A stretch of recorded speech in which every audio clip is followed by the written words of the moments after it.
इस क्वेश्चन को तो भाई साहब बोर्ड के पी जाओ, क्योंकि ये तो क्वेश्चन आना ही आना है। मैं आपको गारंटी दे रहा हूँ ये क्वेश्चन है ना आपके पेपर में 3 नंबर का आएगा ही आएगा। So hello everyone, this is your Gaurav भैया। तो जैसे कि आप जानते होंगे इस चैनल पे मैंने एक सीरीज शुरू कर रखी है जिसके अंदर मैं आपको ना चैप्टर वाइज आपके वो क्वेश्चन बताता हूँ जो कि आपके पेपर में पक्का आएंगे ही आएंगे। तो आज की वीडियो के अंदर मैं आपको कौन से चैप्टर के क्वेश्चन बताने वाला हूँ। आज मैं आपको बताऊंगा अरिथमेटिक प्रोग्रेशन यानी कि एपी। इस चैप्टर के मैं आपको वो क्वेश्चन बताऊंगा और मैं आपको डंके की चोट पे बोल रहा हूं, ये जो मैं आपको क्वेश्चन बताऊंगा ना भाई साहब, इनमें से ना एक भी क्वेश्चन आपका बाहर आ जाए ना तो मेरे को बोल देना। जितने भी क्वेश्चन बताऊंगा आपके पेपर में सारे क्वेश्चन इसी में से आएंगे। तो अगर तुमने इनमें से एक भी क्वेश्चन मिस कर दिया ना फिर मेरे को मत बोलना कि भैया आपने बताया नहीं था। मैं आपको सारी चीजें बिल्कुल टाइम पे बताता हूं। दिक्कत तुम में है, ना तो तुम चैनल को सब्सक्राइब करते हो ना तो मेरी सारी वीडियो देखते हो। पहले तो एक काम करो, मेरे चैनल को सब्सक्राइब करो ताकि जब मैं वीडियो अपलोड करूं तो आपको पता चल जाए। ठीक है, तो आज की वीडियो के अंदर मैं आपको एपी के वो क्वेश्चन बताऊंगा जो कि आपके मोस्ट इंपोर्टेंट है और ये क्वेश्चन आपको करने ही करने हैं। और अगर तुम्हें बाकी चैप्टर के इंपोर्टेंट क्वेश्चन जानने हैं तो मेरी बाकी वीडियोस देख सकते हो, लिंक मैं आपको डिस्क्रिप्शन बॉक्स में प्रोवाइड कर दूंगा।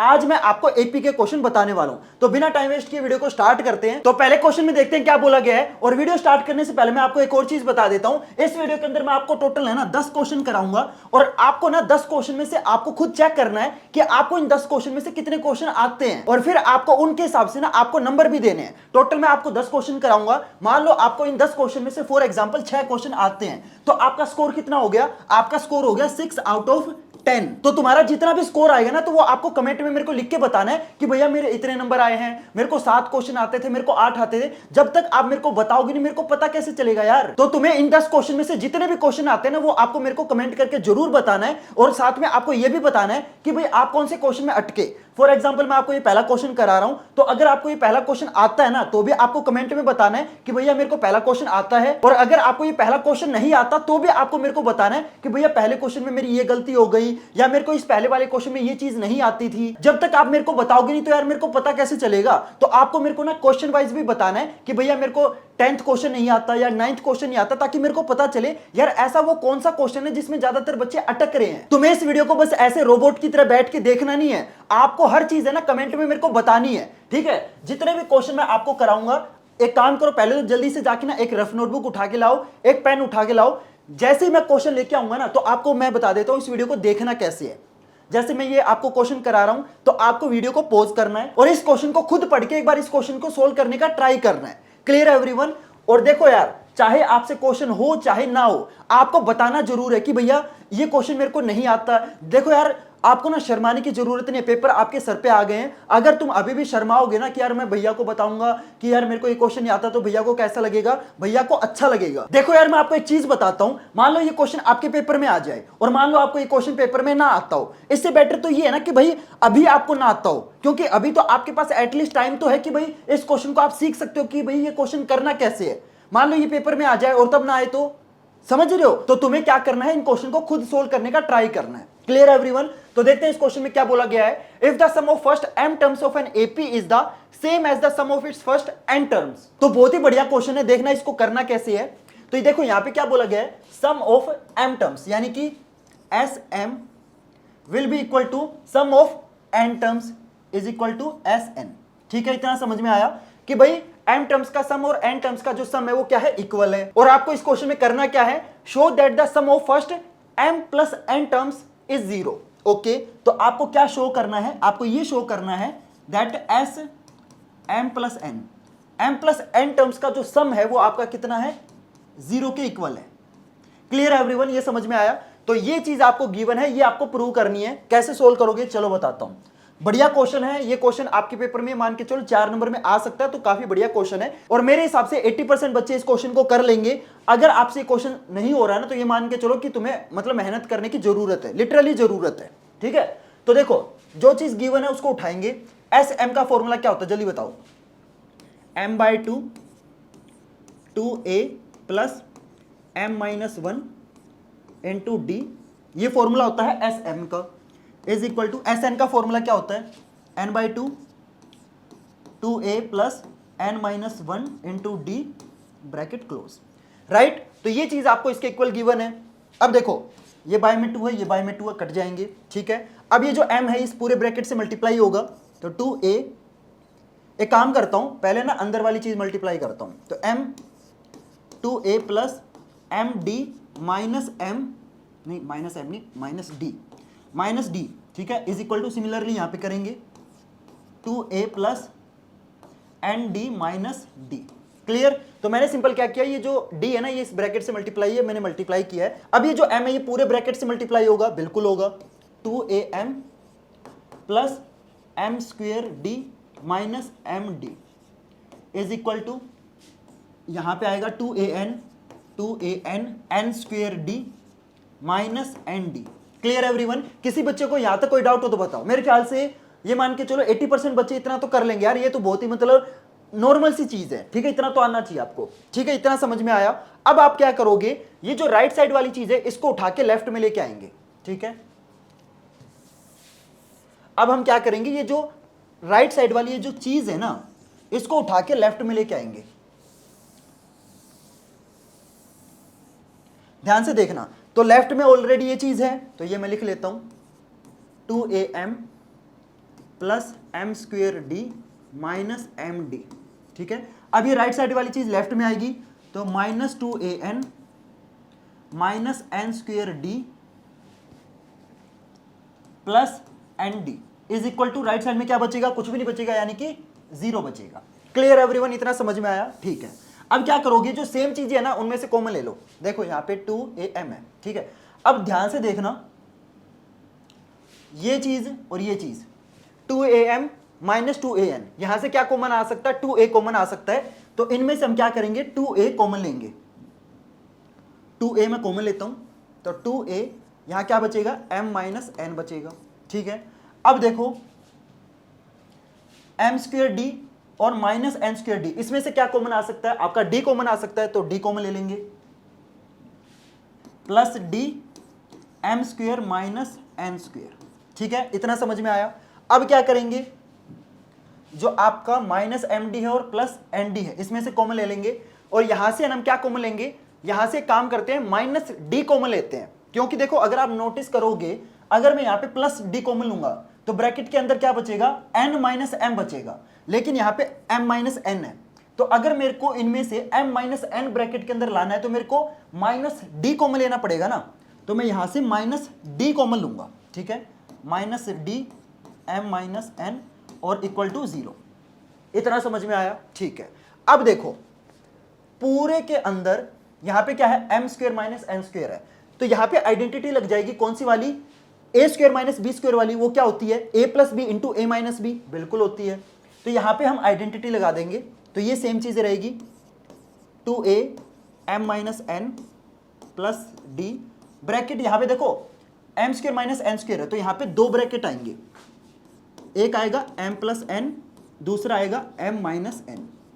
समझ में आया? यहां पे सेम चीज रहेगी minus D m minus N equal to 0, ठीक है। यहां तक कोई डाउट? सिंपल मैंने क्या किया, M square minus N square में आइडेंटिटी लगा दी, m plus N into M minus N हो जाएगा, ठीक है। अब अगर नोटिस करोगे पूरे के अंदर आपको m minus N, m minus N, m minus N 3 बार दिखेगा, तो तीनों के साथ है, तो यहां से हमारा m माइनस एन भी कॉमन आ सकता है, बिल्कुल आ सकता है। तो अब हम m माइनस एन कॉमन लेंगे, तो पूरे के अंदर से हम क्या करेंगे, m माइनस एन को कॉमन ले लेंगे। यहां अंदर क्या बचेगा, देखो इसमें से आपका m माइनस एन चला गया तो यहां पे 2a बचेगा, बिल्कुल।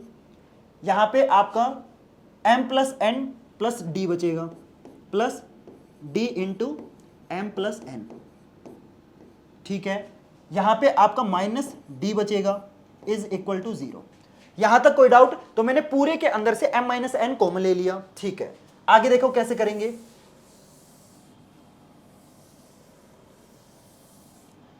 यहां तक समझ में आया ना? ठीक है। अब देखो अब क्या करेंगे, अगर आप नोटिस करोगे एक चीज, यहां से आपका डी भी कॉमन आ रहा है, बिल्कुल आ रहा है, तो यहां से हम डी भी कॉमन ले लेंगे। तो यहां पे m माइनस एन है, ये एज इट इज, यहां पे 2a है, ये भी एज इट इज। अब देखो इसके अंदर और यहां पे d है, दोनों के अंदर d है, यहां पे भी d है, यहां पे भी d है, तो यहां से हम क्या करेंगे, d कॉमन ले लेंगे। d अंदर क्या बचेगा, m प्लस एन, ये चीज, और यहां से देखो d चला गया तो -1 आएगा ना, -1, और यहां पे ब्रैकेट बड़ा वाला close equal to 0। Clear everyone? समझ में आया? तो मैंने इन दोनों में से क्या किया, d कॉमन ले लिया, बिल्कुल सही। अब देखो एक चीज और नोटिस करो, ये जो डी है ये इस ब्रैकेट के साथ मल्टीप्लाई है ना, यहां पे देखो मल्टीप्लाई है। तो कोई भी दो चीजें आपस में मल्टीप्लाई होती है तो वो आप आगे पीछे लिख सकते हो ना। अगर कहीं पे 3 इंटू 5 है तो इसको आप 5 इंटू 3 लिख सकते हो, बिल्कुल लिख सकते हो। तो ये d इंटू ब्रैकेट है तो ये ब्रैकेट इंटू डी लिख सकता हूं, बिल्कुल लिख सकता हूं। तो अब मैं क्या करूंगा, ये जो d है ना ये मैं पीछे लिख दूंगा, ठीक है। m minus N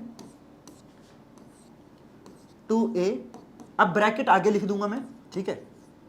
m plus N minus 1 into D, bracket close equal to 0। Clear everyone, समझ में आया? तो मैंने सिंपल ये जो डी है ये पीछे लिख दिया। अब देखो क्वेश्चन में मेरे को प्रूव क्या करना था, क्वेश्चन में मेरे को प्रूव करना था कि भाई sum of m plus N terms का जो सम है वो किसके इक्वल है, वो आपका इक्वल टू 0 है।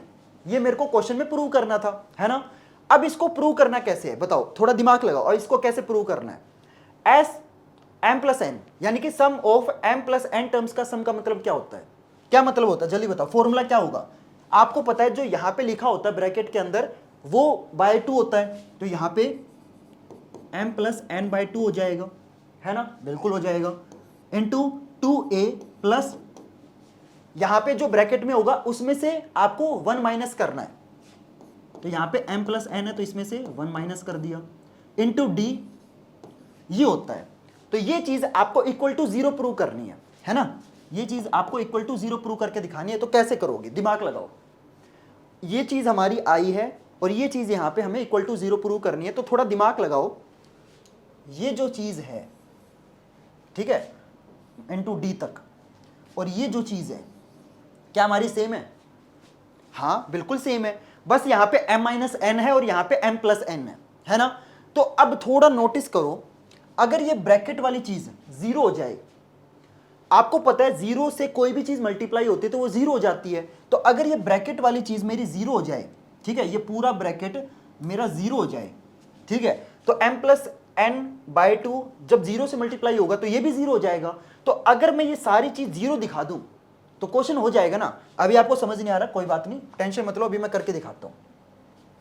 तो यहां तक समझ में आ गया ना, ठीक है। अब देखो यार, एक ये चीज है, ये इसके साथ मल्टीप्लाई है, और एक ये चीज है, दो चीजों को मल्टीप्लाई करने पर आंसर 0 आता है ना। आपने वो चीज पढ़ी होगी ना, फैक्टराइजेशन वाली चीज, क्वाड्रेटिक इक्वेशन वाले चैप्टर में एक चीज आती है, मान लो x minus 2 into x minus 3 है इक्वल टू 0 होता है। तो हम क्या करते हैं, एक ब्रैकेट को 0 के इक्वल पुट करते हैं, दूसरे ब्रैकेट को इक्वल टू 0 पुट करते हैं। याद आया थोड़ा बहुत, जब हम फैक्टर निकालते हैं ना क्वाड्रेटिक इक्वेशन के, उसमें याद करो, ठीक है, फैक्टराइजेशन वाला जो मेथड होता है उसमें ये चीज आती है ना, जब हम फैक्टर निकालते हैं तो उसके बाद हम क्या करते हैं, एक ब्रैकेट को इक्वल टू 0 पुट करेंगे, फिर दूसरे ब्रैकेट को इक्वल टू 0 पुट करेंगे। तो वही चीज यहां पे नोटिस करो, एक ब्रैकेट दूसरे ब्रैकेट से मल्टीप्लाई है और इक्वल टू 0 है। तो मैं क्या करूंगा, मैं दोनों ब्रैकेट को बारी बारी इक्वल टू 0 पुट करूंगा, मैं दोनों ब्रैकेट को बारी बारी इक्वल टू 0 पुट करूंगा, क्योंकि दो चीजों को अगर आप मल्टीप्लाई कर रहे हो और आंसर 0 आ रहा है, इसका मतलब उन दोनों ब्रैकेट में से एक चीज तो 0 है ना।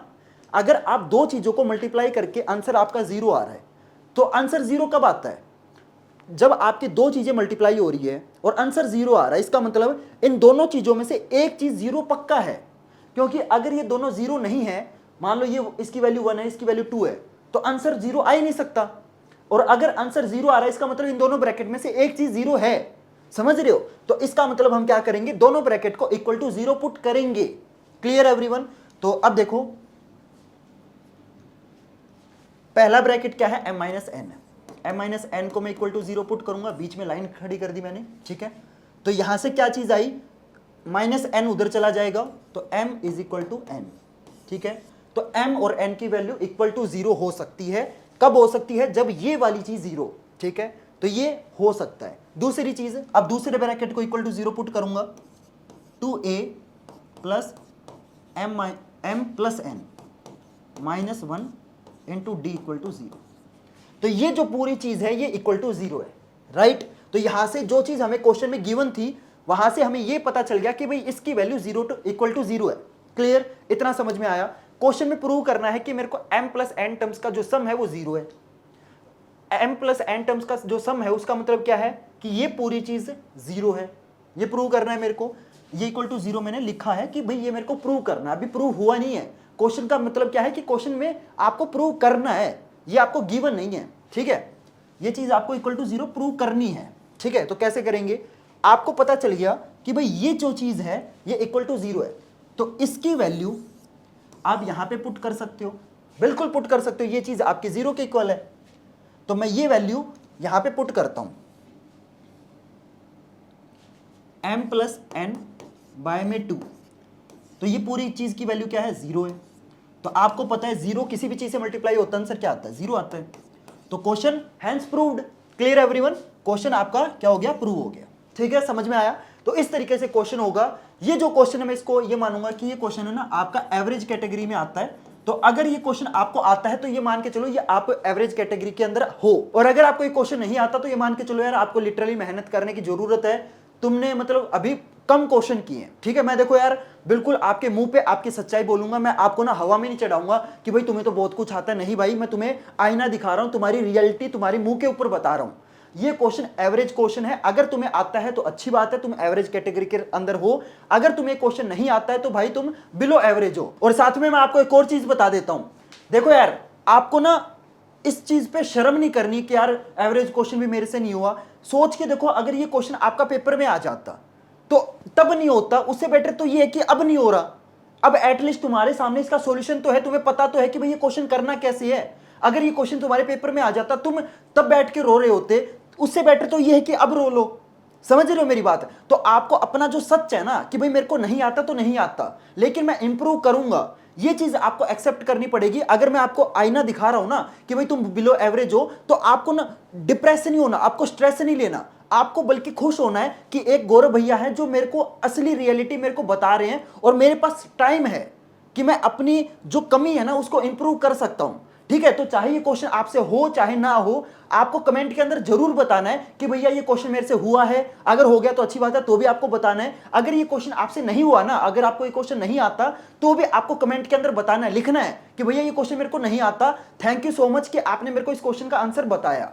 क्लियर एवरीवन, चलो अगले क्वेश्चन पे चलते हैं। तो इस क्वेश्चन में देखो क्या बोला गया है, which term of the AP will be 120 more than it's 21st term. तो ये क्वेश्चन आपका बिलो एवरेज क्वेश्चन है, तो ये मेरे ख्याल से एनसीईआरटी का क्वेश्चन है, चाहे एनसीईआरटी का हो ना हो कोई फर्क नहीं पड़ता, इंपॉर्टेंट है, ये चीज जरूरी है, ठीक है। जो चीज मैटर करती है कि क्या ये इंपॉर्टेंट है, क्या ये पेपर में आ सकता है, यस बहुत इंपॉर्टेंट क्वेश्चन है, इससे फर्क नहीं पड़ता ये कौन सी बुक का क्वेश्चन है, एनसीईआरटी का है, आर डी शर्मा का, कोई फर्क नहीं पड़ता, ये क्वेश्चन इंपॉर्टेंट है, इस चीज से फर्क पड़ता है। क्लियर एवरीवन, तो ये क्वेश्चन बिलो एवरेज क्वेश्चन ही आपको आना चाहिए। तो इस क्वेश्चन में आपको करना क्या है, इस क्वेश्चन में आपको वो वाली टर्म निकालनी है जो 21st टर्म से 120 ज्यादा है। इस क्वेश्चन को करने के बेसिकली दो तरीके हैं, तो मैं आपको नॉर्मल तरीके से बताता हूं। वैसे इस क्वेश्चन को करने के ना दो तरीके हैं। आप क्या कर सकते हो, पहले है ना आप इस एपी की जो 21st यानी कि जो 21वीं टर्म है ना वो निकाल लो, जो भी आपकी 21वीं टर्म आएगी उसके अंदर आप 120 ऐड कर दो, ठीक है, और फिर उसको ए एन मान लो, ठीक है, उसको nth टर्म मान लो, फिर उस तरीके से भी आप इस क्वेश्चन को कर सकते हो,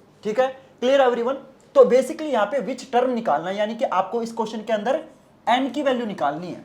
बहुत सारे बच्चों को तो पता ही नहीं चलता कि ए एन निकालना है या एन निकालना है। तो इस क्वेश्चन में विच टर्म लिखा है, इसका मतलब क्या है, आपको एन की वैल्यू निकालनी है। क्लियर एवरीवन, तो मैं जल्दी से इस क्वेश्चन को सोल्व करता हूं क्योंकि बिलो एवरेज क्वेश्चन है। तो देखो एपी दे रखा है, तो ए क्या है, ए आपका 3 है, कॉमन डिफरेंस क्या है, डी आपका 12 है, ठीक है, इतना समझ में आया।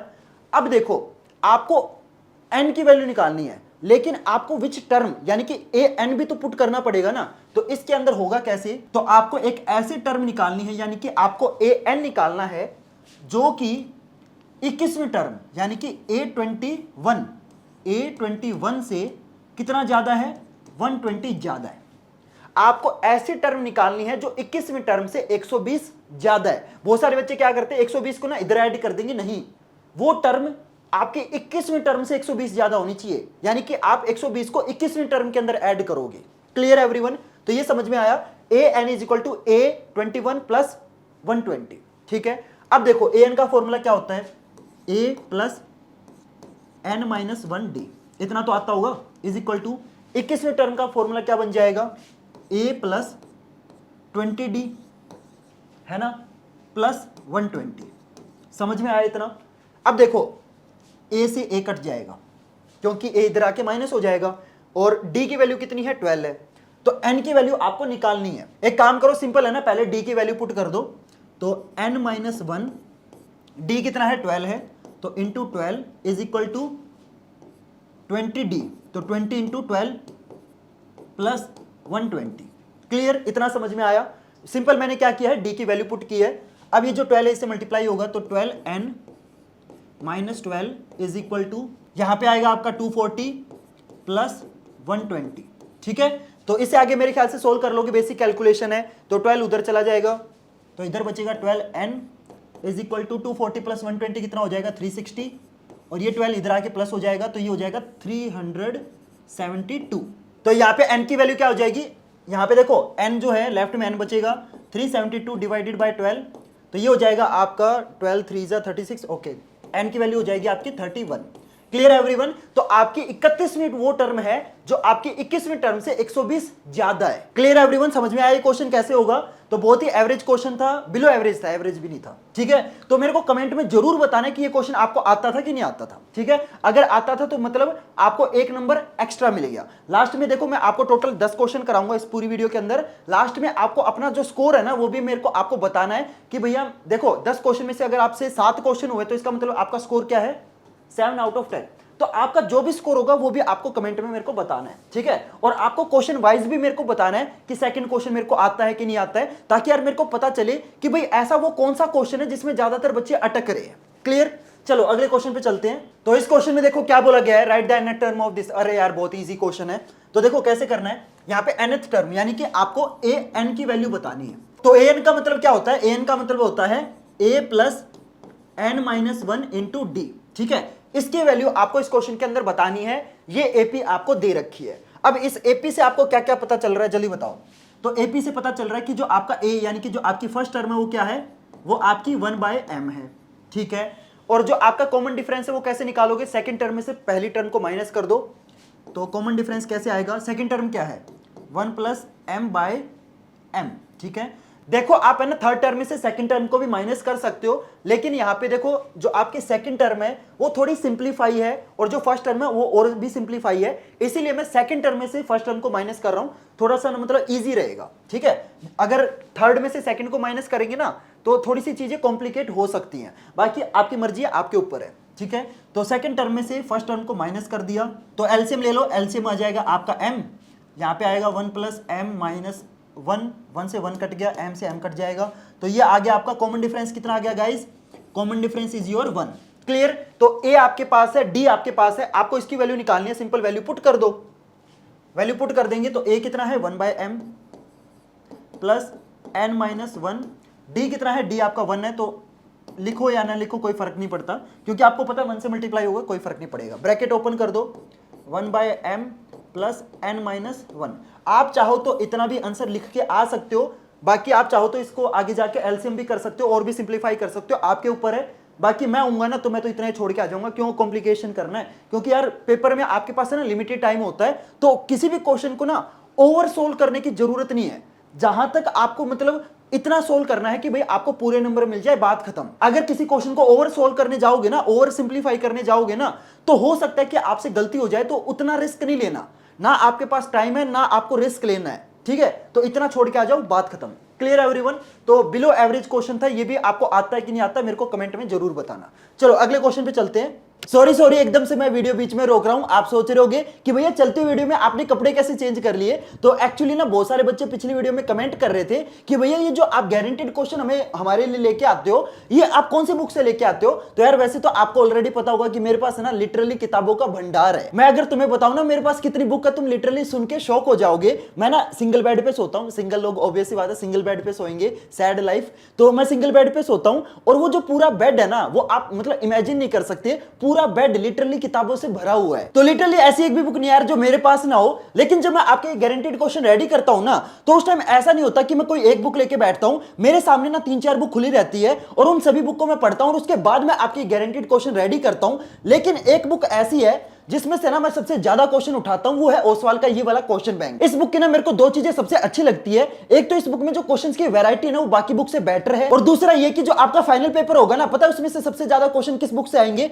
इस बुक से आएंगे। तो जल्दी से जाओ यार, लिंक मैंने आपको डिस्क्रिप्शन बॉक्स में दे रखा है, जल्दी से जाके इस बुक को परचेज करो। और मैं आपको एक और चीज बता देता हूं, अगर आप इस बुक को मेरे लिंक से परचेज करोगे ना तो आपको 70 रुपए का डिस्काउंट मिलेगा। बाकी देखो यार, आपकी मर्जी, आप जहां से परचेज करने चाहो वहां से परचेज कर सकते हो, लेकिन अगर आप कहीं और से परचेज करोगे तो ये बुक आपको थोड़ी सी महंगी मिलेगी, लेकिन अगर मेरे लिंक से परचेज करोगे ना तो आपको 70 रुपए का डिस्काउंट मिलेगा। और मैं आपको एक और चीज बता देता हूं, अभी तो मैंने अपने चैनल पे सिर्फ गारंटेड क्वेश्चन वाली सीरीज शुरू कर रखी है, लेकिन इस बुक से ना मैं फ्यूचर में और भी सीरीज लेके आने वाला हूं, जैसे आपका पेपर लीक वाली सीरीज हो गई, आपकी चीट शीट वाली सीरीज हो गई। तो अगर आपके पास ये बुक होगी ना तो आपका और मेरा जो कोऑर्डिनेशन है वो बहुत अच्छा बनेगा, क्योंकि जितने भी क्वेश्चन मैं कराऊंगा इसी बुक से कराऊंगा और ये सेम बुक आपके पास होगी। तो उससे क्या होगा कि आपका और मेरा जो कोऑर्डिनेशन है वो बहुत अच्छे से बन जाएगा। और मैं आपको एक और प्रॉमिस करता हूं, अगर आप इस बुक को परचेज करते हो ना तो इस बुक को कंप्लीट कराने की जो गारंटी है ना वो मेरी है। तुम्हें ना इस बुक को कंप्लीट करने की बिल्कुल टेंशन नहीं लेनी, इस बुक को ना पूरी मैं कंप्लीट कराऊंगा। तो जल्दी से जाओ इस बुक को परचेज कर लो। तो इस क्वेश्चन में देखो क्या बोला गया है, find if 100 is a term of this और नॉट। बहुत इजी क्वेश्चन है, डायरेक्ट एनसीईआरटी का क्वेश्चन उठा रखा है, बहुत ही बेसिक क्वेश्चन है।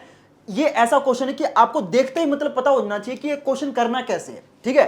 तो देखो आपको चेक करना है कि भाई इस एपी के अंदर जो 100 है ना, क्या इसमें एज ए टर्म ये आता है कि नहीं आता है। कैसे चेक करोगे, तो सबसे पहले इस 100 को आप क्या मानोगे, ए एन मानोगे, ठीक है। ए एन इज इक्वल टू 100, ठीक है। इस एपी में आपका ए की वैल्यू क्या है 25, कॉमन डिफरेंस कितना है +3, ठीक है। तो एपी से हमें ये दो वैल्यू पता चल गई। हमें चेक करना है कि भाई इस एपी के अंदर क्या ये 100 आएगा कि नहीं आएगा। देखो 25 के बाद 28 आया, 31, फिर 34 आएगा, मतलब हर बार 3 वैल्यू इंक्रीज होती जाएगी। तो कभी ना कभी ये जो एपी है ये आपके 100 के पास जाएगी, बिल्कुल जाएगी। तो आपको ये बताना है कि भाई ये जो एपी है इस पूरी एपी में कभी 100 आएगा कि नहीं आएगा, ये आपको बताना है, ठीक है। तो ये कैसे पता चलेगा, तो इसको हमने 100 को क्या किया, ए एन मान लिया, ठीक है। तो ए एन का मतलब क्या होता है, a plus N minus 1 into D is equal to 100, ठीक है।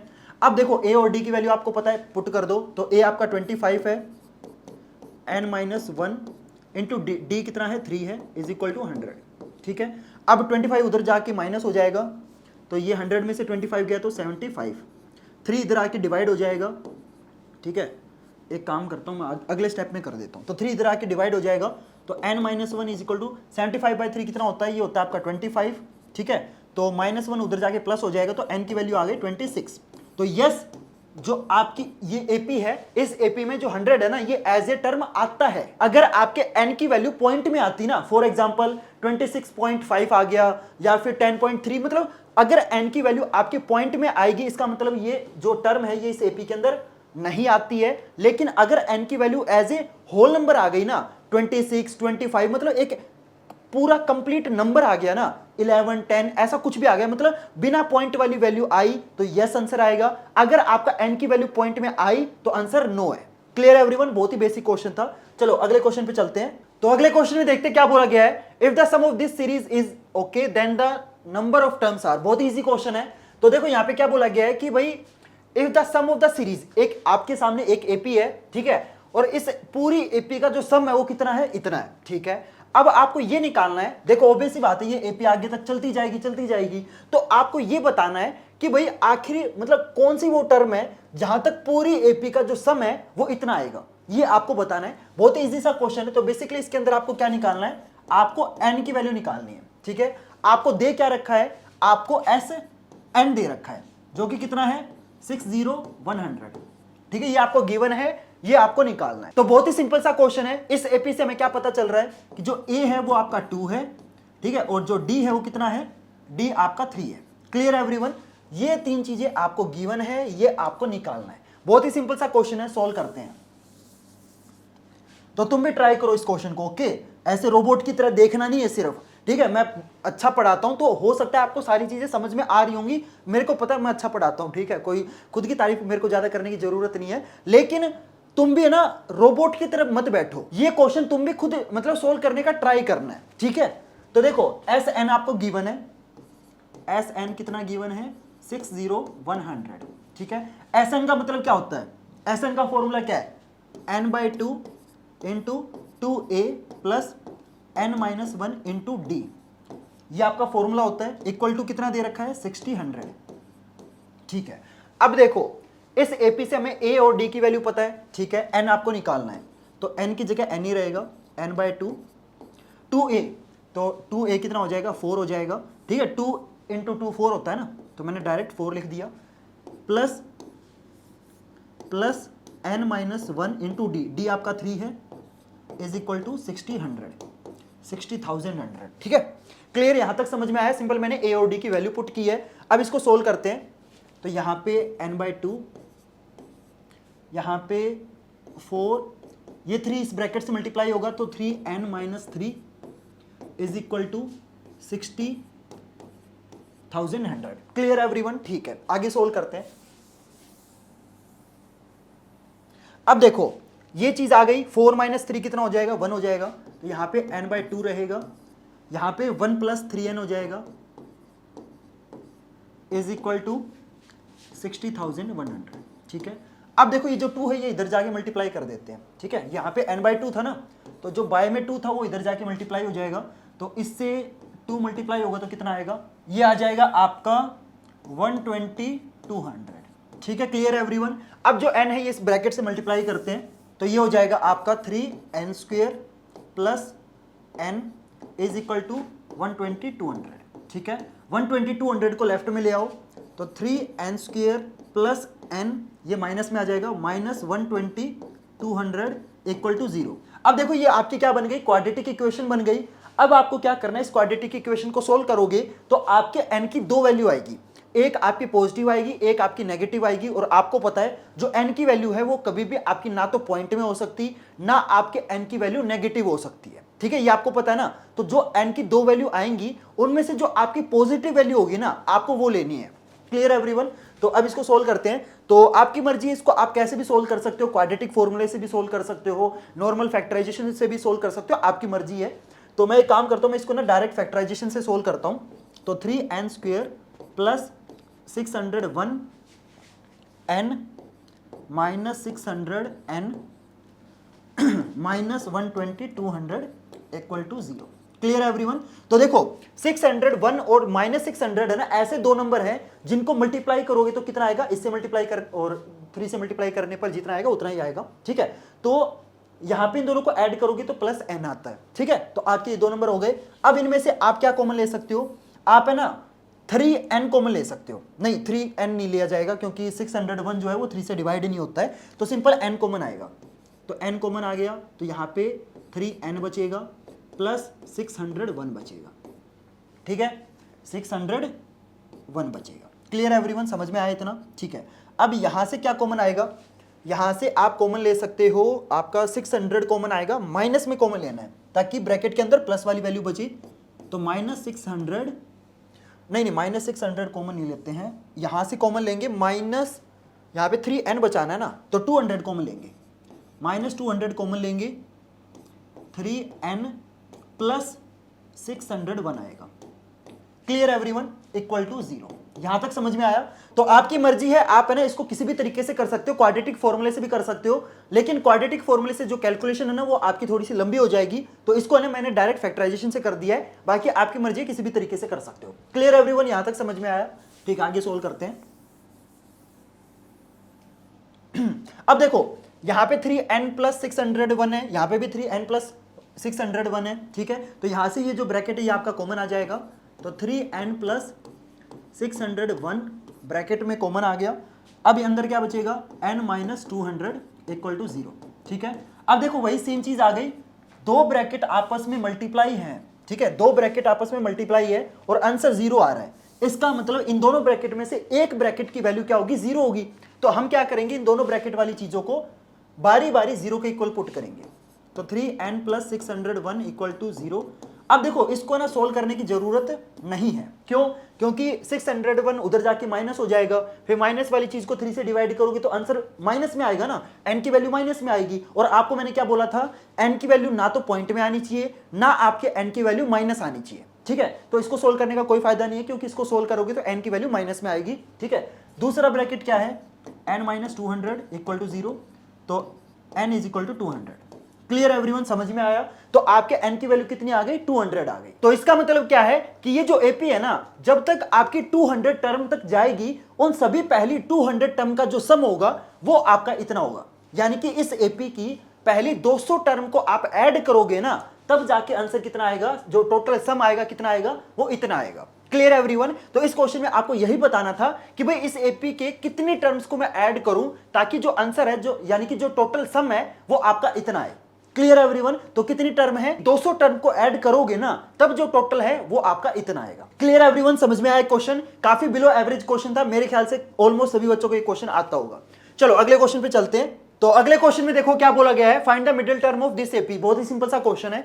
तो देखो यहां पे आपको क्या करना है, इस एपी की मिडिल टर्म बतानी है। लेकिन जब तक आपको यह पता ही नहीं होगा कि इस पूरी एपी में कितनी टर्म है, तो आप मिडिल टर्म कैसे निकालोगे, राइट? अगर आपको पता हो कि भाई टोटल 11 टर्म है, ठीक है, फॉर एग्जाम्पल से बताता हूं, देखो 2 4 6 8 10 12 14 16 18 20 22, ठीक है, ये एपी है। इसके अंदर टोटल कितनी टर्म है? ये आपकी 11 टर्म है, ठीक है। अब आपको पता है कि भाई पूरी एपी में 11 टर्म है, तभी तो आपको पता चलेगा ना कि मिडिल टर्म कौन सी है। तो मिडिल टर्म कौन सी है? 2 इधर से गए, 2 इधर से गए, 2 इधर से गए, 2 इधर से गए, ठीक है। तो एक इधर से गया, एक इधर, तो मिडिल टर्म हो गई आपकी 6th टर्म। समझ गए मेरी बात? तो आपको पता ही नहीं होगा कि कितनी टर्म है टोटल, तो आपको मिडिल टर्म कैसे पता चलेगी? पता ही नहीं चलेगी। अगर मान लो मैं इसके आगे इसको इरेज कर लेता हूं, अब मान लो इसके आगे मैं 2 टर्म और लगा दूं, 24 एंड 26, ठीक है। अब देखो आपकी जो मिडिल टर्म है वो अब आपकी 12 नहीं है, अब आपकी जो मिडिल टर्म है वो आपकी 14 है। तो आपकी अगर नंबर ऑफ टर्म चेंज हो रही है ना, तो आपकी जो मिडिल टर्म है वो भी आपकी चेंज हो रही है। समझे मेरी बात? तो आपको इस एपी के अंदर ये पता होना चाहिए कि भाई टोटल टर्म कितनी है, आखिरी टर्म कौन सी है, 37 है। तो आपको पहले ये पता करना पड़ेगा कि जो ये 37 है ना, ये आपकी कौन सी टर्म है। Clear everyone? समझ में आ रहा है ना कंसेप्ट? ठीक है। और मैं एक और चीज बता देता हूं, फॉर्मूला बता देता हूं मिडिल टर्म निकालने का। तो अगर आपकी टोटल टर्म ओड है, तो आपका मिडिल टर्म निकालने का फॉर्मूला क्या होगा, जितनी भी टर्म है उसमें 1 ऐड कर दो और 2 से डिवाइड कर दो, तो आपकी मिडिल टर्म आ जाएगी। ठीक है, मैं करके दिखाता हूं। जैसे चलो एक काम करता हूं, इसी में दिखा देता हूं। टोटल टर्म कितनी है? टोटल टर्म हो गई 13, ठीक है। तो 13 में 1 ऐड कर दो, कितना हो गया? 14। 14 में 2 से डिवाइड कर दो, 7। यानी कि इसमें जो आपकी 7th टर्म होगी ना, that will be your middle term.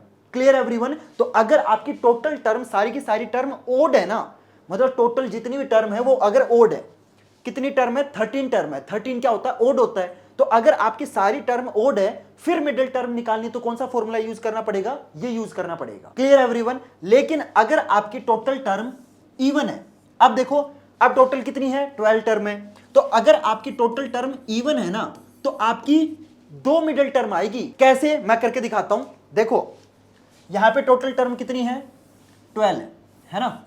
Total term कितनी है? 12 है। यहां पे 14 और 16 है ना, 14 एंड 16, ठीक है। टोटल टर्म कितनी है? 12 टर्म है। अब अगर आप नोटिस करोगे, इसकी मिडिल टर्म निकालनी है। एक इधर से गया, एक इधर से, एक इधर से, एक इधर से, 2 इधर से, 2 इधर से, एक इधर से, एक इधर से। अब लास्ट में 2 टर्म बच गई। इसको काटोगे, इसको काटोगे, बीच में तो कुछ बचा ही नहीं। इसका मतलब इस पूरी एपी में ये 2 टर्म आपकी मिडिल टर्म है। तो अगर आपकी सारी ओड है तो आपकी 1 मिडिल टर्म आएगी, अगर आपकी इवन है तो आपकी 2 मिडिल टर्म आएगी। Clear everyone? समझ में आया? तो अगर आपका इवन है तो कौन सा फॉर्मूला लगाओगे? पहली मिडिल टर्म होगी n/2, जितनी भी टर्म है उसको 2 से डिवाइड कर दो। टोटल 12 है, तो आपकी 12/2 कितना हो जाएगा? 6। यानी कि जो 6th टर्म है ये भी आपकी मिडिल टर्म होगी, और उस 6th टर्म से अगली टर्म यानी कि जो 7th होगी वो भी आपकी मिडिल टर्म होगी। Clear everyone? दूसरी मिडिल टर्म के लिए क्या फॉर्मूला यूज करोगे? n/2 + 1। अब इस क्वेश्चन को करना कैसे वो मैं आपको बताता हूं। तो इस एपी में आपको मिडिल टर्म निकालनी है, तो आपके आखिरी टर्म 37 है, तो an आपका कितना हो जाएगा? 37 हो जाएगा। तभी तो आपको पता चलेगा ना कि भाई आखिरी टर्म ये है, इसका मतलब पूरी एपी में टोटल इतनी टर्म है, राइट। तो an आपका 37 हो गया, तो a + n-1 d = 37। a आपका कितना है? 213 n-1 × d। d आपका कितना है? तो यहाँ पे कम हो रहा है तो ये हो जाएगा आपका 8 -8 हो जाएगा, ठीक है। तो into -8 is equal to 37। Clear everyone, यहां तक समझ में आया? सिंपल मैंने ए और डी की वैल्यू पुट करी है, ठीक है। अब देखो जो एपी है ना ये डिक्लाइन हो रही है, मतलब हर बार वैल्यू कम हो रही है, इसलिए मैंने जो डी है ना वो आपका नेगेटिव लिया है, ठीक है। यहां तक समझ में आया? अब -80 से मल्टीप्लाई करेंगे तो 213 -8n plus 8 is equal to 37। 213 plus 8 कितना हो जाएगा? ये हो जाएगा आपका 221 -8n इज इक्वल टू 37। एक काम करो 221 को उधर भेज दो तो ये उधर जाके सब्ट्रैक्ट हो जाएगा -221। 37 में से 221 माइनस होगा तो कितना आएगा? ये आ जाएगा आपका -184, ठीक है। -184 आ गया। अब देखो माइनस से माइनस कट गया, 8 उधर डिवाइड में चला जाएगा तो n is equal to 184 divided by 8, ये हो जाएगा आपका 8 2 16 ओके 23। n की वैल्यू कितनी आ गई? 23। यानी कि जो ये 37 है ना, ये जो आपका 37 है ये आपकी इस पूरी एपी की आखिरी टर्म है। और ये कौन सी टर्म है? 23वीं टर्म है। इस पूरी एपी में जो 37 वैल्यू है ये आपकी एपी की 23वीं टर्म है। Clear everyone? और जो आखिरी टर्म होती है उतनी ही क्या होती है? पूरी एपी में टर्म होती है। अगर ये आखिरी टर्म है और ये 23वीं टर्म है, इसका मतलब क्या है? पूरी एपी में 23 टर्म है। तो पूरी एपी में कितनी टर्म है? 23 टर्म्स। Clear everyone? और ये क्या है? 23 क्या होता है? ओड होता है। यानी कि पूरी एपी में जितनी भी टर्म है वो सारी की सारी क्या है? टोटल टर्म कितनी है? ओड है। 23 ओड होता है ना। Clear everyone? समझ में आया? तो आपको पता चल गया कि भाई इस एपी में टोटल 23 टर्म्स हैं, ठीक है। इतना आपको समझ में आ गया। और ये जो आखिरी टर्म है ये आपकी A23 है। क्लियर? समझ में आ गया? अब आपको मिडिल टर्म कैसे निकालनी है? मिडिल टर्म कैसे निकालोगे? मैंने क्या बताया था? अगर टोटल टर्म ओड है तो ओड का मिडिल टर्म निकालने का फॉर्मूला क्या है? n+1/2। तो n कितना है? 23 + 1 कितना हो जाएगा? 24/2, तो ये हो गया आपका 12। तो 12वीं टर्म है ना, जो 12th टर्म होगी ये इस पूरी एपी की मिडिल टर्म होगी। अब ये 12 आपको पता चल गया कि भाई इस पूरी एपी की जो मिडिल टर्म है वो कितनी है? 12 है। तो अब आपको क्या करना है? ये जो 12वीं टर्म है ये आपको निकालना भी है। आपको बस ये नहीं बताना कि मिडिल टर्म कौन सी टर्म है, आपको वो मिडिल टर्म निकालनी भी है, ठीक है। तो मिडिल टर्म कैसे निकालोगे? A12 आपको निकालना है, A + 11D हो जाएगा, ठीक है। तो A कितना है? A आपका 213 है प्लस 11 इंटू -8। तो आगे तो मेरे ख्याल से तुम खुद सोल्व कर लोगे, ठीक है। आंसर आ जाएगा आपका तो -88 आएगा। तो 213 में से 88 माइनस करोगे तो कितना हो जाएगा? ये हो जाएगा आपका 125। Clear everyone? तो इस पूरी एपी की जो मिडिल टर्म है वो कितनी है? 125 है। और ये कौन सी टर्म है? ये आपकी 12वीं टर्म है। टोटल इस पूरी एपी में 23 टर्म्स हैं, मिडिल टर्म 12वीं टर्म हो जाएगी, ऑब्वियस सी बात है। और ये जो 12वीं टर्म की वैल्यू कितनी है? 125 है। Clear everyone? समझ में आया? क्वेश्चन काफी बेसिक क्वेश्चन था, ये तो आपको आना चाहिए। चलो अगले क्वेश्चन पे चलते हैं। तो अगले क्वेश्चन में देखते हैं इस क्वेश्चन में क्या बोला गया है। A spiral is made of successive semicircle with centers alternatively A and B. Okay, तो देखो ये स्पाइरल है। एक बात हमेशा याद रखना, स्पाइरल के अंदर क्या होते हैं? आपके सेमी सर्कल होते हैं। देखो ये ऊपर वाला हिस्सा क्या है? ये आपका सेमी सर्कल है। कैसे? अगर ये पूरा सर्कल होता तो ये आपका ऐसे होता, पूरा सर्कल ऐसे होता ना। देखो आपका कंप्लीट सर्कल ये होता है। अगर मैं इसका आधा पार्ट हटा दूं तो क्या बचेगा? सेमी सर्कल बचेगा। तो इसी तरीके से ये पूरा सर्कल है लेकिन फिगर के अंदर सिर्फ आपका ऊपर वाला पार्ट है। तो ये जो पूरा स्पाइरल है ना ये आपके सेमी सर्कल से मिलके बनता है। देखो एक सेमी सर्कल ये हो गया, ठीक है। दूसरा सेमी सर्कल ये है, ठीक है। अगर ये पूरा सर्कल होता तो ये इस तरीके से पूरा सर्कल बनता ना, समझ गए। तीसरा सेमी सर्कल ये है, चौथा सेमी सर्कल आपका ये है। तो स्पाइरल बेसिकली क्या होता है? आपके सेमी सर्कल से मिलके बनता है। Clear everyone? समझ में आ गया? तो अब देखो क्या बोला गया है कि जितने भी सेमी सर्कल है ना उनका सेंटर आपको दे रखा है। पहले सर्कल का सेंटर A है, ओके। तो ये आपका पहला सेमी सर्कल है, इसका सेंटर कौन सा है? इसका सेंटर है आपका ये पॉइंट, ठीक है। इस पॉइंट का नाम है A। Clear everyone? तो ये जो आपका ऊपर वाला सेमी सर्कल है ना, इसका सर्कल का, इस पूरे सर्कल का सेंटर ऑब्वियस सी बात यही होगा। पूरे सर्कल का जो सेंटर होता है वही सेमी सर्कल का सेंटर होता है। तो ऊपर वाले सेमी सर्कल का सेंटर ये है, ठीक है। अब दूसरा सेमी सर्कल ये है, तो इसका सेंटर क्या हो जाएगा? देखो अगर ये पूरा सर्कल होता तो ऐसे होता, तो इसका सेंटर ये हो जाएगा, है ना। तो ये जो दूसरा सेमी सर्कल है इसका सेंटर आपका क्या हो जाएगा? This point, point number B। Clear everyone? समझ में आया? जो ए पॉइंट है ये आपके छोटे वाले सेमी सर्कल का सेंटर है, जो बी पॉइंट है ये बड़े वाले सेमी सर्कल का सेंटर है, और जो आपका ये वाला सेमी सर्कल है इसका सेंटर क्या होगा जल्दी बताओ। इसका सेंटर होगा आपका कौन सा पॉइंट, जो पॉइंट आपका ए है ना, यही आपका इस बड़े वाले सेमी सर्कल का सेंटर है। Clear everyone. तो जो ऊपर वाले सेमी सर्कल है उनका सेंटर ए होगा, जो नीचे वाले सेमी सर्कल है उनका सेंटर बी होगा। अगर तुम इस नीचे वाले सेमी सर्कल का सेंटर देखोगे तो क्या होगा, जो पॉइंट बी है ये नीचे वाले सेमी सर्कल का सेंटर होगा। तो समझ गए मेरी बात। तो जो ऊपर वाले सेमी सर्कल है उनका सेंटर ए है, जो नीचे वाले सेमी सर्कल है उनका सेंटर बी है। क्लियर एवरीवन, ये समझ में आया। अब देखो आपको रेडियस भी गिवन है कि भाई जो छोटा वाला सेमी सर्कल है इसका रेडियस क्या हो जाएगा। देखो रेडियस क्या होता है, सेंटर से लेके सर्कल की बाउंड्री तक का डिस्टेंस को क्या बोलते हैं, रेडियस बोलते हैं। तो ऊपर वाले सेमी सर्कल का सेंटर ए है और इसकी बाउंड्री बी है ना, ये पूरी बाउंड्री है ना, ये पूरी बाउंड्री है, बी पॉइंट बाउंड्री के ऊपर है ना। तो बाउंड्री तक का डिस्टेंस, ये जो डिस्टेंस है this is your 1 centimetre. Clear everyone. तो ऊपर वाले सेमी सर्कल का जो रेडियस है वो कितना है, 1 सेंटीमीटर है। अब नीचे वाले सेमी सर्कल का सेंटर क्या है, बी है ना, नीचे वाले सेमी सर्कल का सेंटर क्या है, बी है। ठीक है, तो अब बी से लेके इस पॉइंट को मान लेते हैं सी। तो बी से लेके सी तक का जो डिस्टेंस है ये आपका नीचे वाले सेमी सर्कल का रेडियस हो जाएगा। तो ये कितना हो जाएगा, देखो यहां पे क्या बोला गया है, 2 सेंटीमीटर। तो ये आपका 2 सेंटीमीटर है। क्लियर एवरीवन, समझ में आ रहा है। अब ऊपर वाले सेमी सर्कल का सेंटर क्या है, ए है। तो ऊपर वाले सेमी सर्कल का सेंटर से लेके बाउंड्री तक का डिस्टेंस, यानी कि ए से लेके सी तक का जो डिस्टेंस है ये ऊपर वाले सेमी सर्कल का रेडियस है। ठीक है, तो ए से लेके सी तक का डिस्टेंस कितना हो जाएगा, 1 + 2 कितना हो जाएगा, 3 सेंटीमीटर।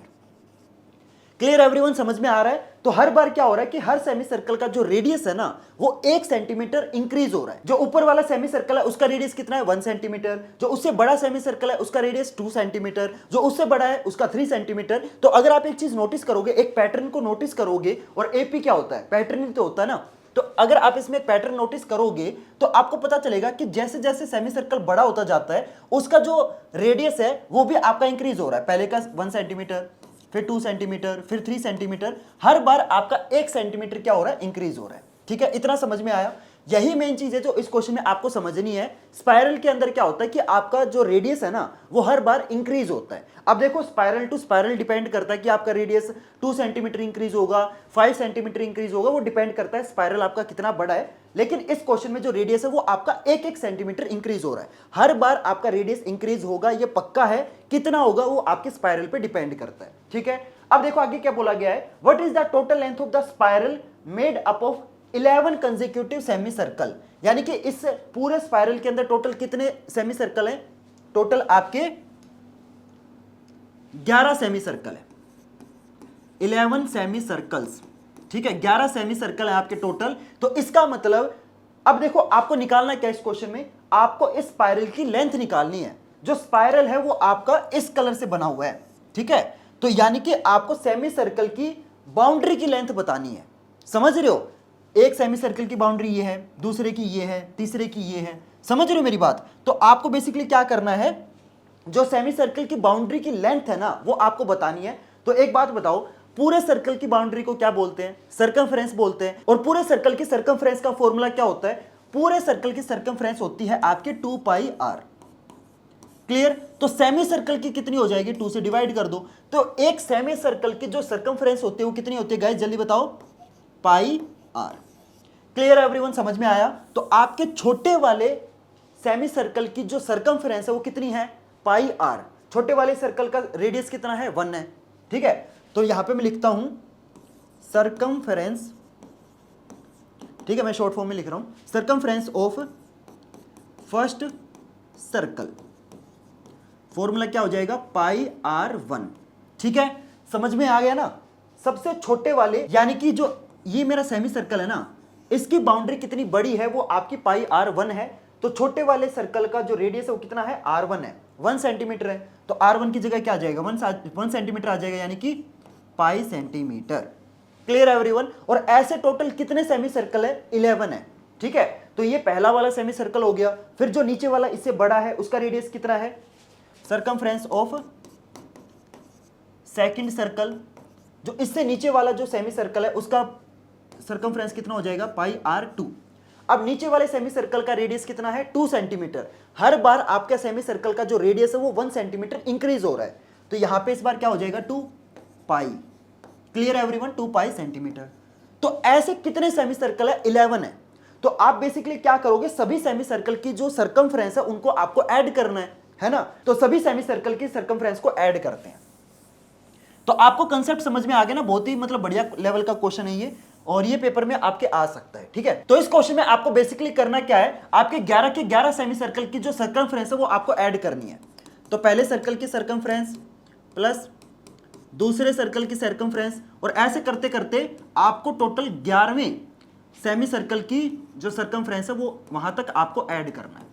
Clear everyone. तो पहले सेमी सर्कल की सर्कमफ्रेंस क्या है, पाई r1, ठीक है, पाई r1, दूसरे की पाई r2, प्लस ऐसे करते करते पाई r11। टोटल 11 सेमी सर्कल है, तो सभी के सभी सेमी सर्कल की बाउंड्री को आप ऐड कर रहे हो, यानी कि सर्कमफ्रेंस को आप ऐड कर रहे हो। ठीक है, तो अब देखो सभी में पाई कॉमन आ जाएगा।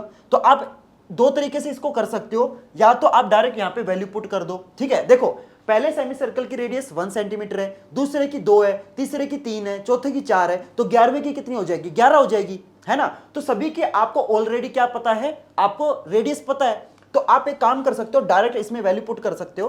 तो पाई इंटू r1 कितना है, 1 है, पाई इंटू दूसरे सेमी सर्कल की रेडियस 2 हो जाएगी।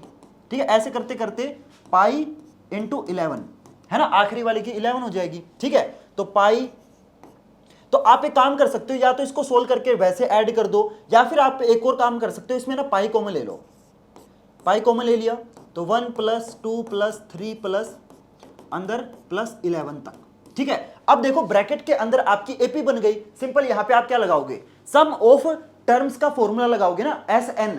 अब यहां पे टोटल टर्म कितनी है, 11 है, तो आप S11 वाला फॉर्मूला लगाओगे। ठीक है, तो S11 वाला फॉर्मूला लगा दो। ए आपके पास है, डी आपके पास है, ए आपका 1 है, कॉमन डिफरेंस भी आपका 1 है, ए आपको पता है, डी आपको पता है, एन आपको पता है, तो आप सिंपल यहां पे SN वाला फॉर्मूला लगा सकते हो।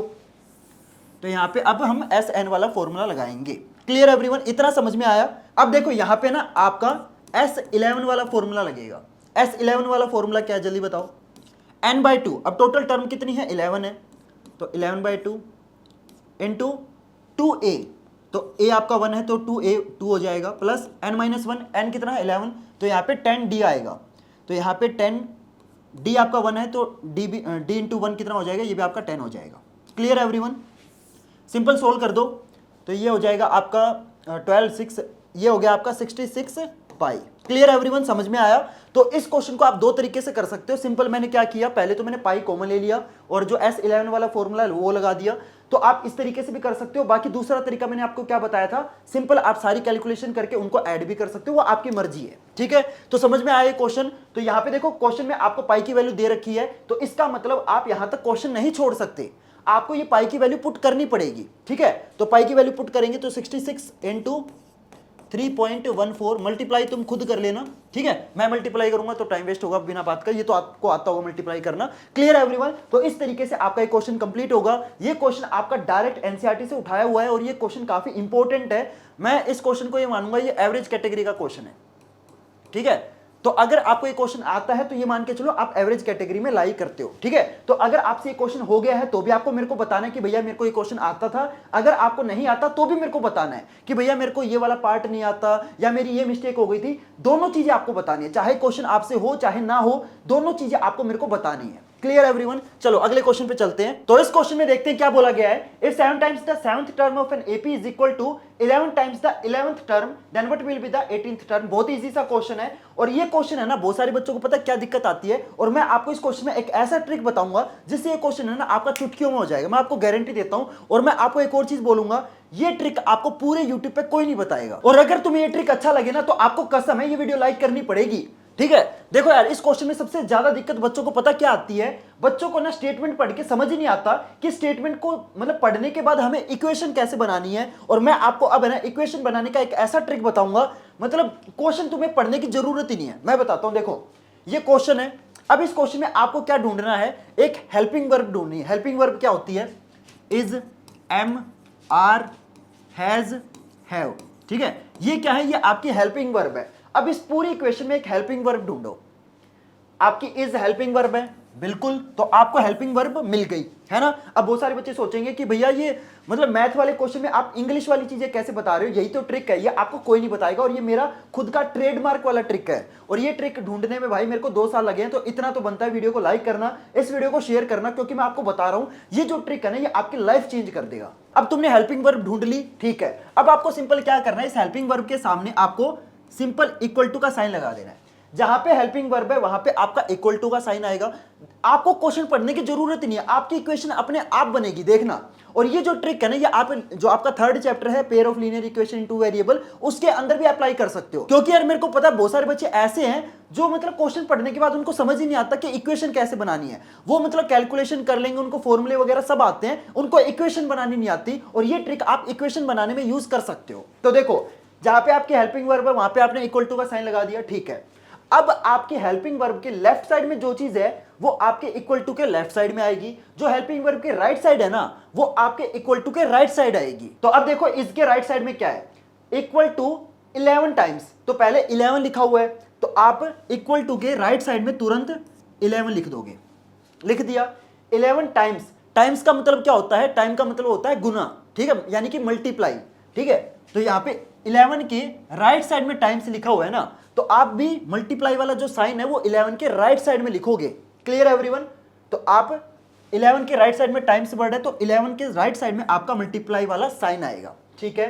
द 11th टर्म, अब देखो टाइम्स के राइट साइड में 11th वर्ड है, यानी कि आपकी जो 11th टर्म आएगी वो मल्टीप्लाई के राइट साइड में आएगी, ठीक है। तो 11th टर्म का मतलब क्या होता है, A11।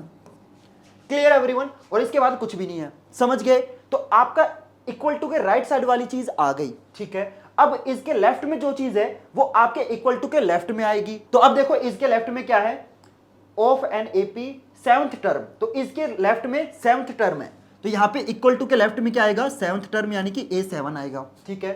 7th टर्म के इधर क्या है, टाइम्स है, तो 7th टर्म के इधर लेफ्ट में क्या आएगा, मल्टीप्लाई का साइन आएगा। मैंने बताया ना टाइम्स का मतलब क्या होता है, मल्टीप्लाई, ठीक है। अब टाइम्स के लेफ्ट में क्या है, 7, तो यहां पे मल्टीप्लाई के लेफ्ट साइड में क्या आएगा, 7 आएगा। बात खत्म, इक्वेशन बन गई यहां पे 7। Clear everyone? इक्वेशन बन गई, बात खत्म। आपको क्वेश्चन पढ़ने के और समझने की जरूरत ही नहीं पड़ी, समझ रहे हो मेरी बात? तो ये ट्रिक यार मेरा खुद का ट्रिक है, और अगर किसी भी इंसान ने ये ट्रिक कॉपी कर लिया ना भाई, मैं छोड़ूंगा नहीं। मैं मतलब खुला वार्निंग दे रहा हूं, क्योंकि मैंने देखा है ये ट्रिक है ना भाई, 2 साल लगे इस ट्रिक को बनाने में। अगर कोई इंसान इस ट्रिक को कॉपी करेगा ना, मैं लिटरली आपको वार्निंग दे रहा हूं, मैं छोड़ूंगा नहीं, ठीक है। ये मेरा खुद का ट्रेडमार्क वाला ट्रिक है। चलो, तो आपको समझ में आ गया। तो इस तरीके से आपकी इक्वेशन बन गई। तो इस क्वेश्चन में आपको क्या बोला गया है कि जब मैं 7th टर्म को 7 से मल्टीप्लाई करता हूं और 11th टर्म को 11 से मल्टीप्लाई करता हूं, तो ये दोनों क्या आते हैं, इक्वल आते हैं। Clear everyone? आपको क्वेश्चन समझ में आया? ठीक है। अब आपको इस क्वेश्चन में निकालना क्या है, आपको ना 18th टर्म निकालनी है, यानी कि आपको A18 निकालना है। A18 का मतलब क्या होता है, A + 17D। आपको इसकी वैल्यू निकालनी है, A + 17D की वैल्यू आपको निकालनी है। Clear everyone? क्वेश्चन समझ में आया? ये आपको गिवन है, वो आपको निकालना है। तो देखो, जो चीज गिवन है उसी से जो आपको निकालना है वो निकलेगा।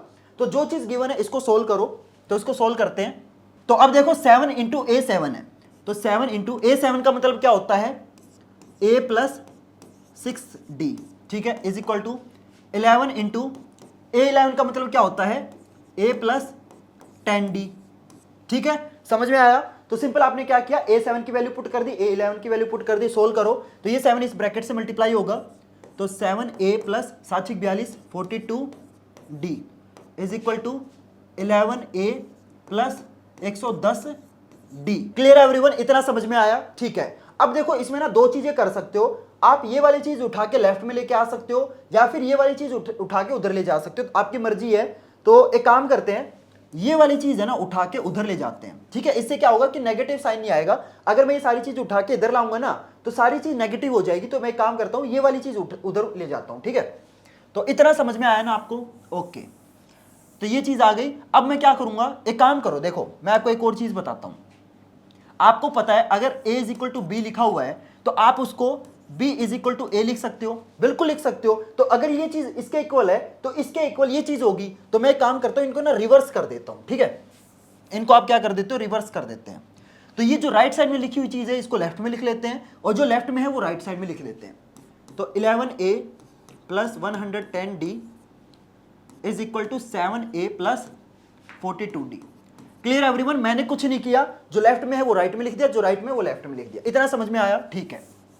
अब देखो ये वाली चीज उठा के इधर लेके आते हैं, तो 11a माइनस, पहले काम करते हैं ये वाली चीज लिख लेते हैं 110d, अब उठा के लेफ्ट में लेके आते हैं minus 7a minus 42d is equal to right side में कुछ भी नहीं बचेगा तो 0 बचेगा। तो 11a में से 7a गया तो 4a, और 110 में से 42 माइनस करोगे तो ये आएगा आपका 68d is equal to 0। Clear everyone? तो देखो जो चीज हमें गिवन थी उसको सोल्व करने के बाद हमारा ये आ गया, लेकिन मेरे को निकालना तो ये है ना, मेरे को 18th टर्म निकालनी है, यानी कि मेरे को a प्लस 17d निकालना है। ये कैसे निकलेगा? हमारा ये आया है, निकालना मुझे वो है, तो कैसे निकालोगे?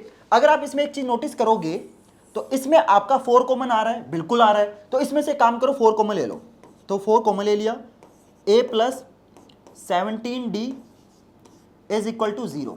क्लियर? अब देखो ये 4 इसके साथ मल्टीप्लाई में राइट साइड में जाएगा तो डिवाइड हो जाएगा, तो 0 को किसी भी चीज से डिवाइड करो कोई फर्क नहीं पड़ता, 0 ही आएगा। तो a plus 17d is equal to 0। Clear everyone? 4 इसके डिवाइड में जाएगा तो 0 हो जाएगा। ठीक है, समझ में आया?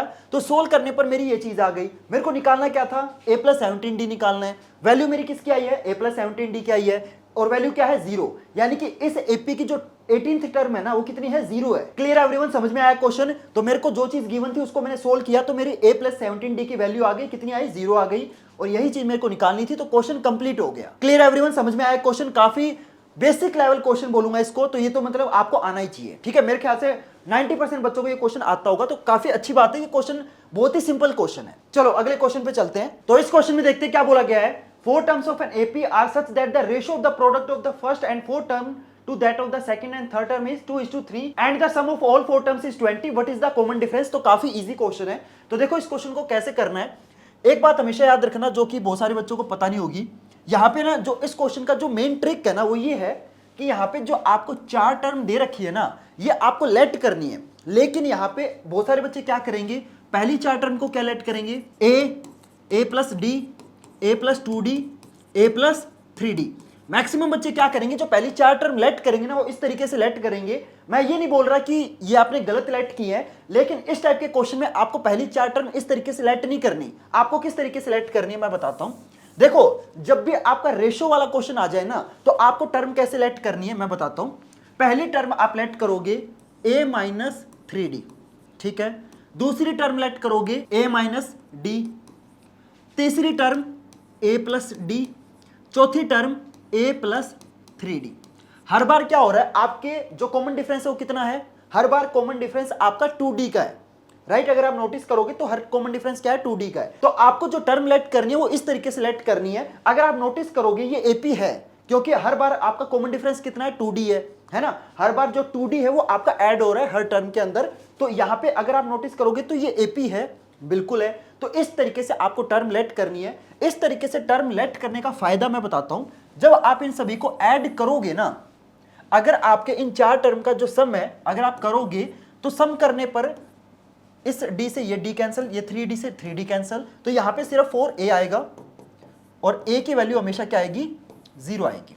Clear everyone. तो इस तरीके से टर्म आपको लेट करनी है। Clear everyone. तो जब भी आपका रेशो वाला क्वेश्चन आ जाए तो आप नॉर्मल वाली जो टर्म है ना वो लेट नहीं करनी। आपने मान लो लेट कर लिया a plus D, a plus 2d, a plus 3d, तो उससे क्वेश्चन सोल्व नहीं होगा, ठीक है। जब भी रेशो वाला क्वेश्चन हो तो इस तरीके से आपको टर्म लेट करनी है, ठीक है। अब देखो ये आपकी क्या है, पहली टर्म है फर्स्ट, ये आपकी क्या है सेकंड टर्म है, ये आपकी क्या है थर्ड टर्म है।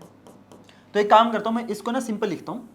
ये आपकी क्या है a1 है, ये a2 है, ये a3 है और ये क्या है a4 है।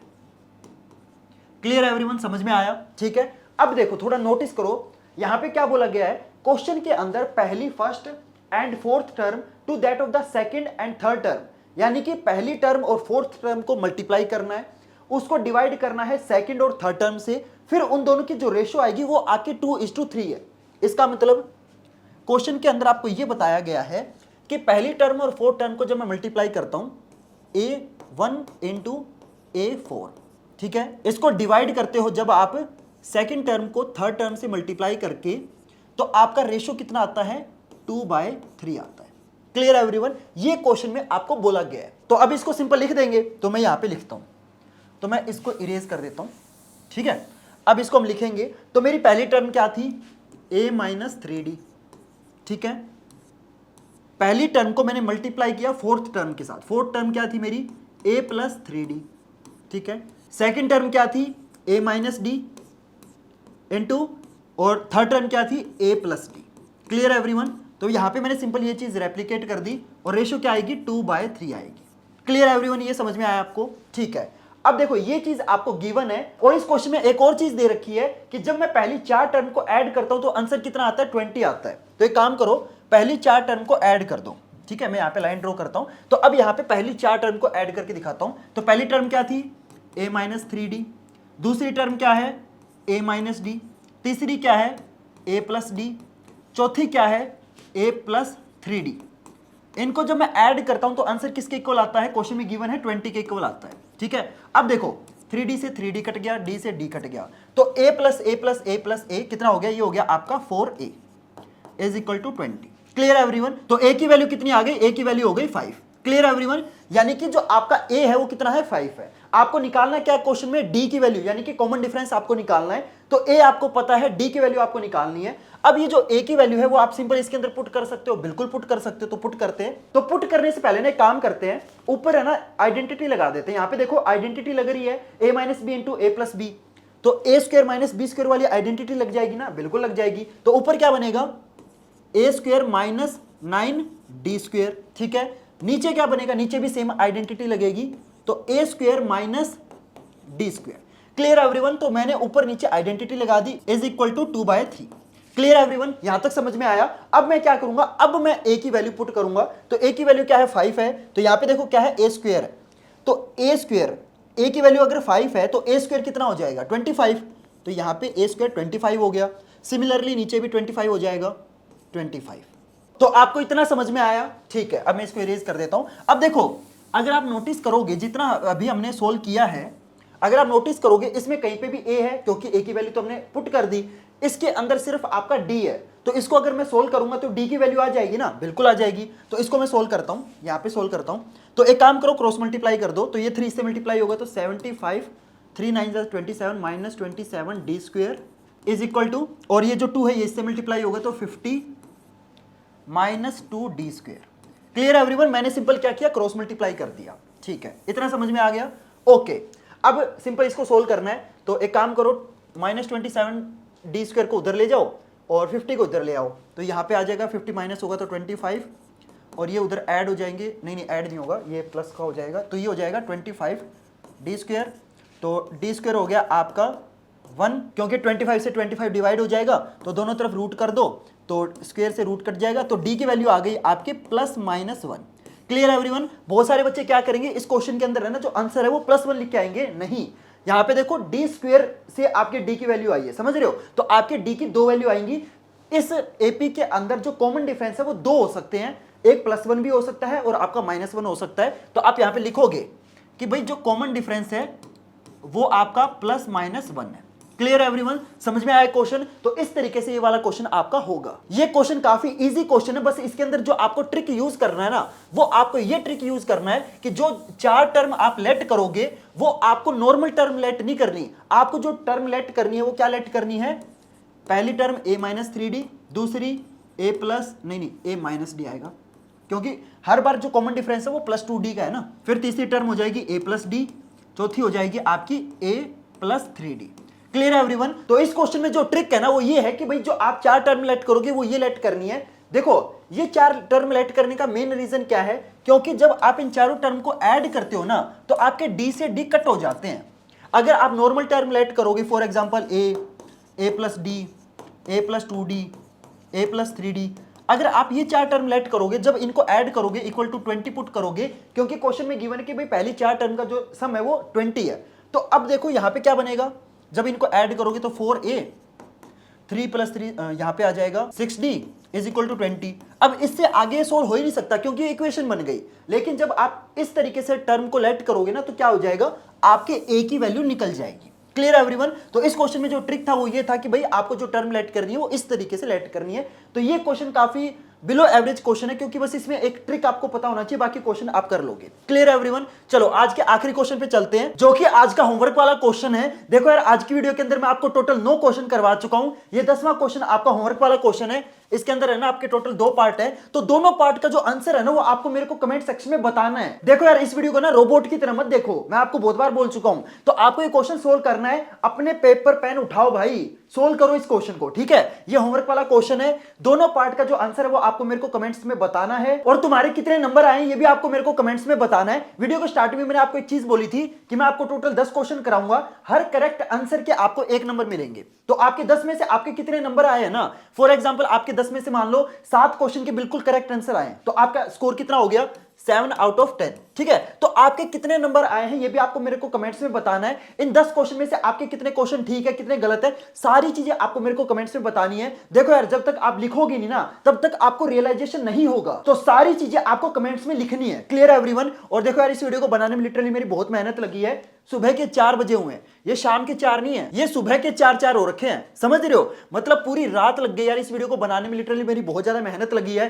प्लीज इस वीडियो को लाइक करना। और ऐसा नहीं कि मैंने मतलब काम चलाओ क्वेश्चन दिए हैं, ये क्वेश्चन सच में ऐसे क्वेश्चन है जो आपके पेपर में आने की मतलब औकात रखते हैं। तो प्लीज यार मेरी मेहनत की इतनी सी रिस्पेक्ट कर लेना, वीडियो को लाइक करना और चैनल को सब्सक्राइब जरूर करना, क्योंकि आज की वीडियो में मैंने आपको सिर्फ अरिथमेटिक प्रोग्रेशन के इंपॉर्टेंट क्वेश्चन कराए हैं। सिर्फ मैं इस चैप्टर के इंपॉर्टेंट क्वेश्चन नहीं करवाने वाला, आपके मैथ में जितने भी चैप्टर ना, सभी चैप्टर के जो मोस्ट इंपॉर्टेंट क्वेश्चन वो मैं आपको करवाने वाला हूं। तो चैनल को सब्सक्राइब जरूर करना, ताकि जब मैं आपको बाकी चैप्टर के इंपॉर्टेंट क्वेश्चन कराऊं तो आपको पता चल जाए। तो चैनल को सब्सक्राइब जरूर करना, वीडियो को लाइक करना, और हाँ, जाते जाते यार इस वीडियो को ना ज्यादा से ज्यादा शेयर करना, ताकि यार जो इंपॉर्टेंट क्वेश्चन है ज्यादा से ज्यादा बच्चों तक पहुंचे और ज्यादा से ज्यादा बच्चों की इस वीडियो से हेल्प हो। तो प्लीज इस वीडियो को ज्यादा से ज्यादा शेयर करना, और साथ में कमेंट करके ये भी बताना कि आपको ना नेक्स्ट वीडियो में कौन से चैप्टर के इंपॉर्टेंट क्वेश्चन चाहिए। देखो यार, अपलोड में सारे चैप्टर के इंपॉर्टेंट क्वेश्चन करूंगा, लेकिन जिसकी ज्यादा डिमांड आएगी ना, पहले मैं आपको उस चैप्टर के इंपॉर्टेंट क्वेश्चन प्रोवाइड करूंगा। तो कमेंट करके जरूर बताना। तो जितनी भी बेसिक चीजें है ना, लाइक करना, शेयर करना, सब्सक्राइब करना, सारी चीजें कर देना। तो चलो गाइस, मिलते हैं फिर अगली वीडियो में नए चैप्टर के इंपॉर्टेंट क्वेश्चन के साथ। तब तक goodbye and have a nice day.